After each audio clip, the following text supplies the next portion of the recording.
ചിലയിടത്ത് വല്ല വലിയന്റെയോ ദേവീദേവന്മാരുടെയോ ആസ്ഥാനത്തുനിന്ന് ആവശ്യങ്ങൾ നിർവഹിക്കപ്പെട്ടുകൊണ്ടിരിക്കുന്നു. വാസ്തവത്തിൽ അവിടെ ആവശ്യ നിർവഹണത്തിനുള്ള കഴിവിന്റെ കണിക പോലുമില്ല.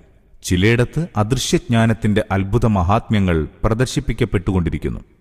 യഥാർത്ഥമാകട്ടെ അവിടെ അദൃശ്യജ്ഞാനത്തിന്റെ ലാഞ്ചന പോലുമില്ല.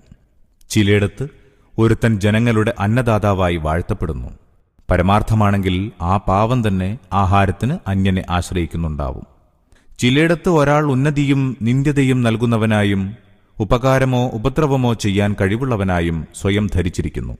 താനാണ് പരിസരവർത്തികളുടെ ദൈവമെന്ന ഭാവത്തിൽ തന്റെ മഹിമാപ്രഭാവങ്ങൾ പെരുമ്പറയടിക്കുകയും ചെയ്യുന്നു. വാസ്തവമോ അടിമത്തത്തിന്റെയും ദൈന്യതയുടെയും പാട് അയാളുടെ നെറ്റിയിൽ പതിഞ്ഞിരിക്കുകയാണ്. വിധിയുടെ നേരിയൊരാഘാതം മതി ആ മഹിമാപ്രഭാവത്തിന്റെ ഉച്ചകോടിയിൽ നിന്ന് അവൻ തള്ളിമാറ്റപ്പെടാൻ. അതോടെ